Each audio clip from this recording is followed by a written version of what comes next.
I saw my parents throw a wooden chest into the river at midnight, and what they hid inside changed my entire life forever. Stay with me till the end, because what I found that night still haunts me every time it rains. It was a stormy night, the kind where thunder feels like it's crawling across your skin. I was in my room, studying for an anatomy exam, when I heard soft arguing downstairs. My parents never argued, at least not loud enough for me to hear. But this time, their voices were tense, sharp, breaking through the hum of rain hitting the roof. Curiosity pulled me to the top of the stairs. I could see them in the kitchen, my dad, Kendricks, pacing with his hands on his head, and my mom, Marvella, clutching a flashlight and a set of keys. "We can't just hide it again," she whispered. "We don't have a choice," he hissed back. "It ends tonight." My stomach turned. I didn't know what it was, but the way my mom's hands were shaking told me it wasn't something good. I watched as they grabbed a large, old wooden chest from the pantry, the kind my grandmother used to keep quilts in, and carried it out the back door together. I don't know what came over me, but I followed them. I waited until their car's taillights disappeared into the dark, then jumped into my own car and drove slowly behind them, headlights off. The roads were slick and winding, leading out of town, past the empty church and down toward the riverbank. They stopped near the old bridge, the one no one used since the flood last year. I parked far enough away that they wouldn't notice me, then crept through the trees, my shoes sinking in the mud. I could barely see through the sheets of rain, but the moonlight gave me flashes of what they were doing. Dad lifted one side of the chest, grunting with effort, while Mom held a flashlight over the dark water. "No one can ever find out," she whispered. Her voice broke, trembling like the branches above us. Then, with one heavy push, they shoved the chest into the river. It hit the water with a deep splash and slowly sank beneath the surface, leaving nothing but ripples and the sound of my heartbeat pounding in my ears. They stood there for a moment, drenched and silent.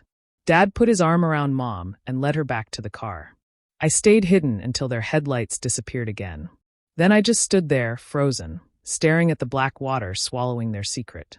That night, I drove home in silence. I didn't sleep. Every time I closed my eyes, I saw the chest sinking, saw my mom's face when she said, "No one can ever find out." But I had to know.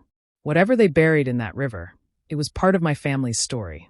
And I wasn't going to let it stay hidden forever. From the outside, my family looked perfect. My father, Kendricks Gaines, was the man everyone in our Alabama town admired. A youth pastor with a bright smile and a voice that could calm any storm. On Sundays, people lined up after church just to shake his hand. My mother, Marvella, worked as a high school guidance counselor. Students loved her soft voice and warm hugs. To the world, they were the kind of couple you'd see in church magazines, faithful, graceful, untouchable. And me? I was their daughter, the quiet medical student who never caused trouble. The Gaines family, polished, polite, and perfect. Or at least that's what everyone believed. Inside our home, things were different. It wasn't loud or violent, but there was a silence that felt heavy, like walking on glass. My parents didn't yell, they controlled. Every decision, every emotion, every movement had to fit inside their invisible rules. We prayed at exactly 6 a.m. We ate dinner at exactly 6 p.m. No guests without permission. No closed doors. No questions. Especially not about the past. I remember once asking about an old photo I found tucked inside a book. A picture of a girl I didn't recognize, smiling with my parents at a park.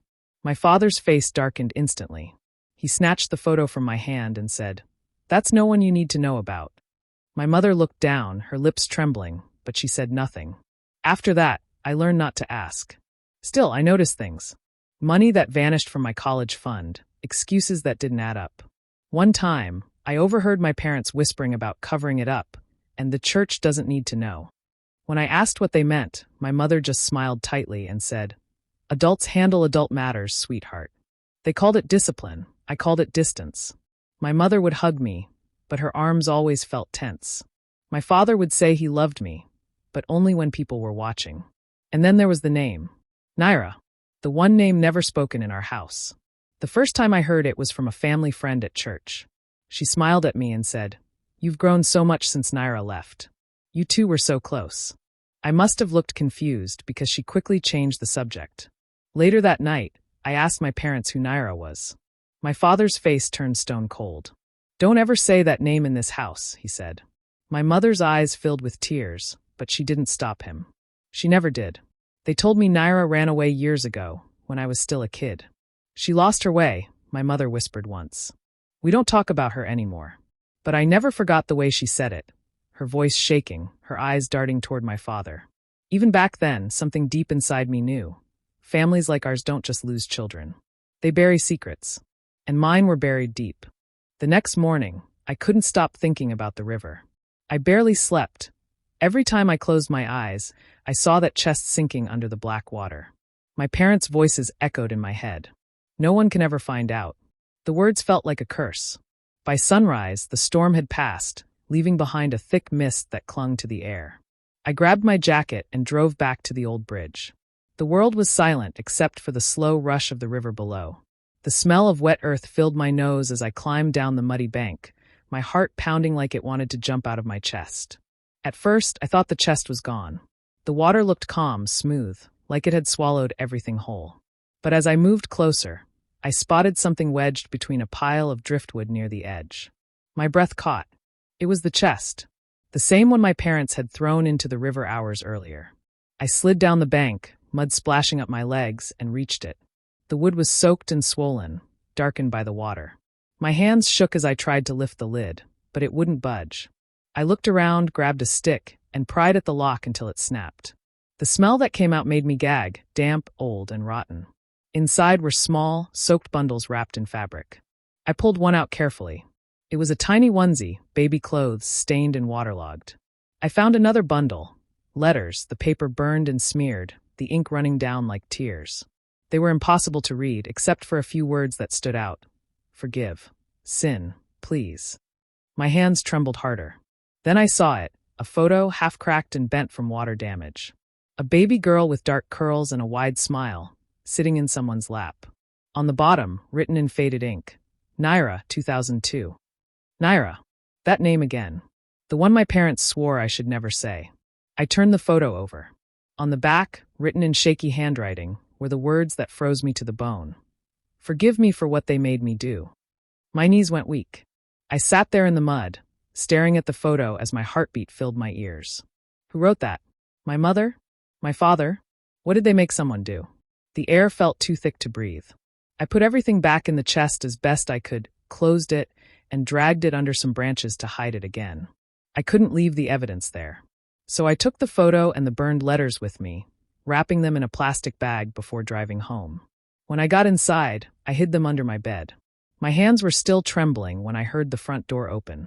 My mom's voice called out softly, Amira? You're up early. I froze. Then she stepped into my room, her eyes dropping to my muddy shoes. She didn't say a word, just stared at them. And that silence told me she already knew where I'd been. I couldn't carry the secret alone anymore. The photo, the letters, the baby clothes. They haunted me every time I tried to study or sleep. My parents acted normal, pretending nothing had happened, but I couldn't even look them in the eye. I needed to know who Naira really was and what my parents were hiding. There was only one person who might tell me the truth, my mother's older sister, Sabria Holt. I hadn't seen her in years.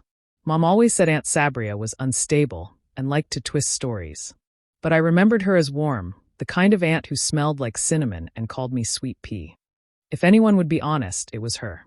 I found her address online, a small house 2 towns over, near a quiet stretch of highway.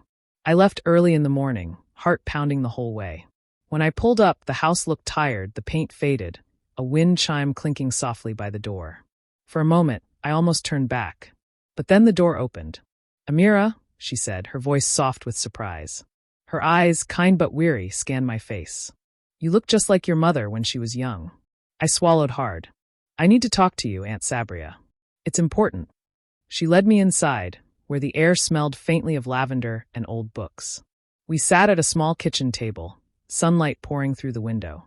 My hands were shaking as I told her everything, about the chest, the river, the photo labeled Naira, and the message on the back.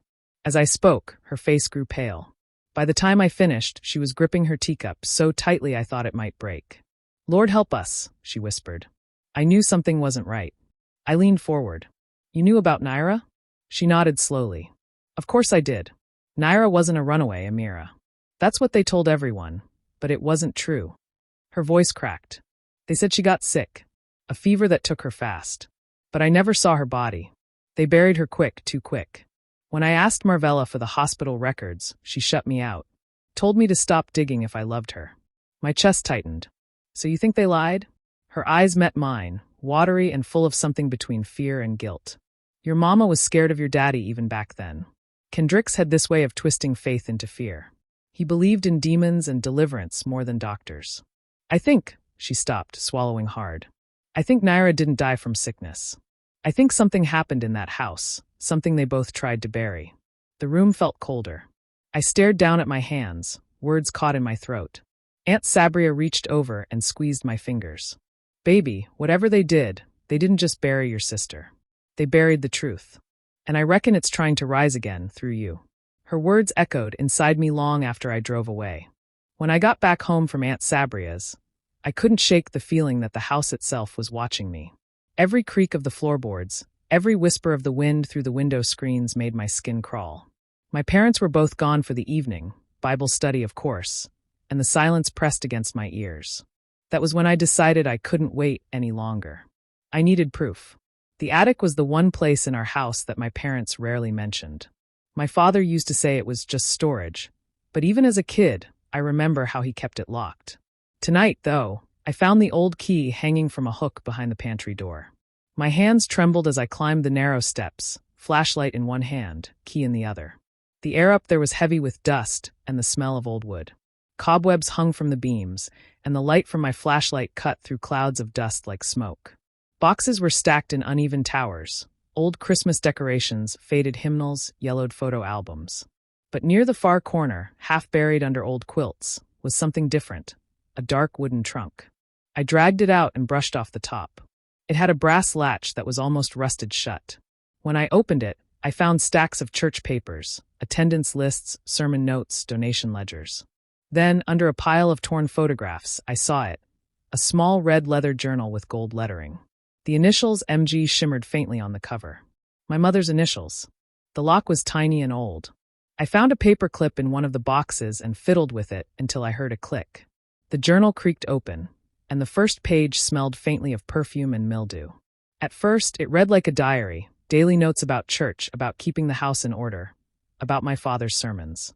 But the tone shifted halfway through. The handwriting grew sharper, rushed. Words like discipline, purity, and sins of the bloodline appeared again and again. Then I saw a line that made me stop breathing. One daughter was chosen, one was cursed. It was written over and over, on nearly every page after that. I kept reading, heart pounding. The entries grew more frantic. My mother wrote about tests, deliverance, and obedience. She mentioned Naira by name, saying she cried too much, that she screamed during prayer, that Kendricks said the darkness had taken her. The final entry was dated the night Naira supposedly died. The ink was smudged, the handwriting shaky. It read, I had no choice. He made me. I dropped the book. My flashlight rolled across the floor, the beam landing on a photo half hidden beneath the trunk. My mother holding two babies. Twins. I pressed my hand over my mouth to stop from screaming. Downstairs, I heard the front door open. My parents were home. After reading my mother's journal, I couldn't look at my father the same way again. Every sermon he preached, every smile he gave the congregation, it all felt like a mask. He stood behind that pulpit every Sunday, his voice booming with confidence and scripture. But now all I could see was the man who made my mother write those words in fear. I started paying closer attention. He had this way of controlling everything, even the smallest things. During service, if my mother tried to speak to anyone for too long, he would step in with that soft, fake smile and guide her away. At home, he corrected her mid-sentence like she was a child who needed instruction. Marvella, that's not how you should say it, he'd interrupt, his voice sweet but sharp underneath. She'd nod and go quiet, folding into herself. I used to think it was just his way of keeping order. Now I saw it for what it was, control. One afternoon, when both of them were out visiting a church member, I decided to clean his office. That was my excuse, anyway. The truth was, I wanted to see what else he was hiding. His office was neat like everything else he owned. Shelves of Bibles, books on faith and obedience, and folders stacked perfectly. But in the bottom drawer of his filing cabinet, hidden behind old sermon notes, I found a box. Inside were cassette tapes, each labeled in his handwriting. Most were dated sermons, until one caught my eye. Deliverance Session, 2009. My blood ran cold. That was the same year Naira died. For a long moment, I just stared at it. My hands were sweating, my heart pounding so loud it filled the room. I told myself not to do it, that I didn't need to hear whatever was on that tape. But my curiosity, or maybe my fear, pushed me past reason.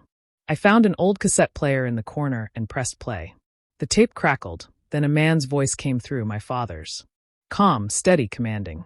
In the name of the Lord, release this child from darkness, he said. Then came the sound of crying. A child's voice. Small, trembling. Daddy, please, I didn't do anything, the voice whimpered. My chest tightened. It was Naira. I knew it. My father's chanting grew louder, faster. The spirit must be broken, he shouted. I could hear my mother in the background, crying, her voice shaking. Kendricks, please stop. She's just a baby. Then a loud crash, something breaking, followed by silence. I hit stop. My hands flew to my mouth. My stomach turned, and I barely made it to the bathroom before I threw up. My knees gave out on the tile floor. That wasn't a fever. It wasn't sickness. Naira died in that room, in the name of his so-called faith. And my mother helped him hide it. I waited until my father left for evening prayer service before I did it. The tape sat on my desk all day, burning a hole in my thoughts. I had played it over and over in my head. Naira's voice, my mother's scream, my father's chanting. I couldn't eat. I couldn't breathe. By the time my mother walked through the door that night, I knew I couldn't keep quiet anymore. She was in the kitchen, humming softly as she unpacked groceries, pretending like nothing was wrong. Her calmness made my stomach twist. I stood in the doorway, clutching the tape in my hand so tightly my nails dug into my palm. Mom, I said, my voice trembling. She turned, her smile fading when she saw my face. What's wrong, baby? I held up the tape. I found this in Dad's office. Her body froze. The color drained from her face so fast it was like watching a candle snuffed out. She took a shaky step back. Amira, where did you? In his drawer. I cut her off. I listened to it. For a moment, she didn't move. Her eyes filled with tears that never fell. Then, slowly, she whispered, You shouldn't have done that. Why? My voice cracked. Because now I know the truth? Because now I know what really happened to Naira. She sank into a chair, covering her face with her hands. Her shoulders shook. I stood there waiting, for denial, for anger, for anything. But when she finally looked up, her eyes were hollow. It wasn't supposed to happen, she whispered. He said she was sick. He said there was something inside her that needed to be cast out. I didn't want to believe him, Amira, I didn't. But your father, she trailed off, shaking her head like she could shake the memory loose. He said if I didn't help him, if I doubted him, then the curse would pass to you. My heart twisted. So you just went along with it? I shouted. You helped him hurt her? Tears spilled down her cheeks. I tried to stop him. I begged him to take her to a hospital. He said hospitals couldn't cure evil. When she stopped breathing, I didn't know what to do. He told me it was God's will. We buried her ourselves that night. The room spun. I couldn't tell if I was crying or shaking or both. My whole life, every prayer, every lesson, every moment of false perfection, was built on my sister's death. She reached for my hand, but I pulled away. Please, Amira, she said through sobs. You can't tell anyone. Your father will destroy us if this gets out. Burn that tape. Promise me. I stared at her. This woman I'd always seen as fragile, loyal, good. But now, all I saw was someone who chose silence over truth. No, I said quietly. I won't burn it. For the first time, she looked at me with fear, not for me, but of me. The night after I confronted my mother, I couldn't stay in that house any longer. The walls felt like they were closing in, full of whispers and ghosts that wouldn't rest. I drove aimlessly for hours until I found myself near the outskirts of town, where the old church property still stood. The same one my father used to preach in before they built the new sanctuary. The place looked forgotten, swallowed by weeds and silence. The church itself was a skeleton now, its windows shattered, its wooden sign barely hanging by one nail. But I wasn't there for the building. I was there for the truth. Aunt Sabria's words echoed in my mind. They buried the truth. And it's trying to rise again. Behind the church sat an old shed, leaning to one side like it was tired of standing. My flashlight beam cut through the dark, revealing a patch of ground that looked different. The soil darker, uneven, as if it had been disturbed once and never fully settled. My hand started to shake, but I grabbed the small shovel I'd brought and began to dig. Each scoop of dirt felt heavier than the last. The sound of metal hitting earth echoed in my chest. Sweat mixed with tears, and my breath came out in gasps. I didn't know what I was digging for exactly, bones, evidence, maybe peace, but I knew I couldn't stop. Then the shovel hit something solid. My heart stopped. I knelt and brushed away the dirt until I saw a corner of rusted metal. It was a small tin box, wrapped in a piece of rotted cloth. My hands were trembling as I pulled it free and peeled the fabric away. The box was old, covered in rust and mud, but still sealed tight. I pried it open with the end of the shovel, and the lid gave way with a low creak. Inside were only a few things. A silver locket, tarnished but still shining faintly under the light. I opened it and froze. One side had the name Naira engraved in delicate cursive. The other side held a tiny photograph, me as a baby. My vision blurred. I touched the picture as if I could feel something through it. My sister's name beside my face, like two halves of the same whole. Underneath the locket was a folded, water-stained piece of paper. I opened it carefully. It was a fragment of a birth certificate. Mother, Marvella Gaines. Father, Kendricks Gaines. Children, Naira Gaines, Amira Gaines. Status, twins. The world tilted. My heart thudded so loud it drowned out the crickets. Twins. I was supposed to have a twin. They didn't just lose a daughter. They chose which one to keep. I dropped the paper, my body shaking uncontrollably. The air felt too thick to breathe. Everything I thought I knew about myself, who I was, where I came from, shattered right there in that dirt. My parents hadn't just buried a secret. They'd buried my sister. And the truth about me. Sunday morning came heavy with silence. The kind of silence that comes before a storm. My father's voice carried through the house as he got ready for service, humming hymns as if the world wasn't about to collapse around him. My mother moved like a ghost, quiet, eyes swollen from crying. She couldn't meet my gaze, and I didn't try to force her to. I already knew the truth, all of it, and there was no going back. I put on my plain black dress and sat in the passenger seat as they drove us to church. The same church where he preached every Sunday, where people bowed their heads to his words and called him a man of God. The same place where, behind closed doors, he'd become something else entirely. The parking lot was full. Families laughed, hugged, greeted each other. Everyone smiled when they saw my father. "Morning, Pastor Gaines. Beautiful sermon last week. We're blessed to have you." He smiled back, shaking hands, spreading his charm like perfume. I followed behind, my hands clenched, the small flash drive with the recording tucked in my pocket. Inside, the choir sang about redemption. I sat in the front pew, staring at the pulpit, that sacred place that had hidden so much sin. My mother sat beside me, head bowed, lips trembling as she mouthed the lyrics without sound. Then my father stepped up to preach. His voice boomed across the sanctuary. "Today," he said, "we speak about truth and purity of the soul." The words hit me like poison. Truth? Purity? I almost laughed. My stomach twisted as he went on about righteousness, about the importance of confession, about how sin thrives in secrecy.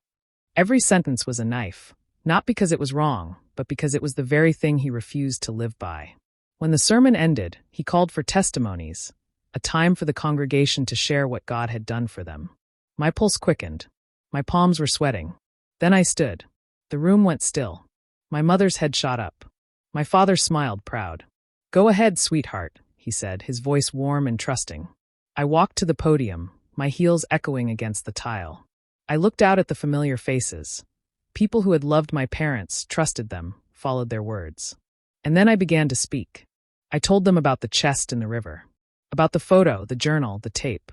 About Naira. I told them everything. My voice didn't shake. Each word landed sharp and clear, slicing through the church's polished silence. Gasps filled the room. My father's face turned from confusion to rage. He lunged for the microphone, but I stepped back and looked him straight in the eye. "You taught me that the truth sets us free, right?" For the first time, he couldn't speak. I placed the mic down, turned, and walked down the aisle as the congregation erupted, shouting, crying, praying. Behind me, chaos reigned. But I didn't look back. The night was quiet again, the kind of quiet that made the world feel heavy. Weeks had passed since that Sunday. The church had split in half, the town was whispering, and my father, Pastor Kendricks Gaines, was no longer behind the pulpit. He was under investigation, his voice replaced by rumors, his image cracked beyond repair. I hadn't seen my mother since that day. She had packed a small bag, said she needed air, and vanished before sunrise. I didn't chase her. Maybe part of me knew she didn't want to be found. Maybe she couldn't face what she'd done, or who she had become by his side. One evening, just as the sun was setting, I heard a soft knock on my door. No one was there when I opened it. Only a small, worn-out package sat on the porch. Inside was her red leather journal, wrapped carefully in a piece of cloth. A note was tucked beneath it, written in her neat, shaky handwriting. You were the chosen one. Save yourself. For a long time, I just stood there, staring at those words. Chosen. The same word that had haunted those journal pages. The same word she used to justify everything. But now it sounded different, like she was asking me to let go, to break the curse that had destroyed us all. That night, I drove without a plan, just following the empty road through the woods.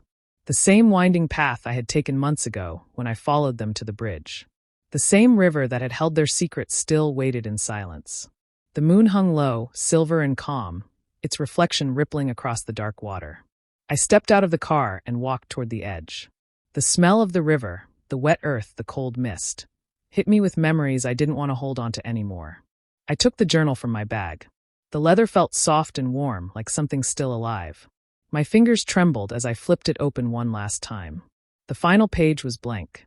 No confessions. No prayers. Just empty space. Maybe that was her way of saying she was done running. I closed it gently and looked down at the water. You were supposed to protect us, I whispered, my voice breaking in the still air. But you turned us into ghosts. Then I threw the journal. It spun through the air, landed with a splash, and drifted away slowly, the current pulling it into the darkness. I didn't cry this time. I just watched. The moonlight danced over the ripples, soft and silver, like a quiet goodbye. You're free now, Naira, I said softly. And so am I. The wind moved through the trees, carrying away the last of my fear. The river whispered back, calm and endless, as if it had been waiting for those words all along. For the first time in my life, I turned away from the water without looking back. What would you have done if you were in Amira's place? Walked away from everything or tried to forgive the past?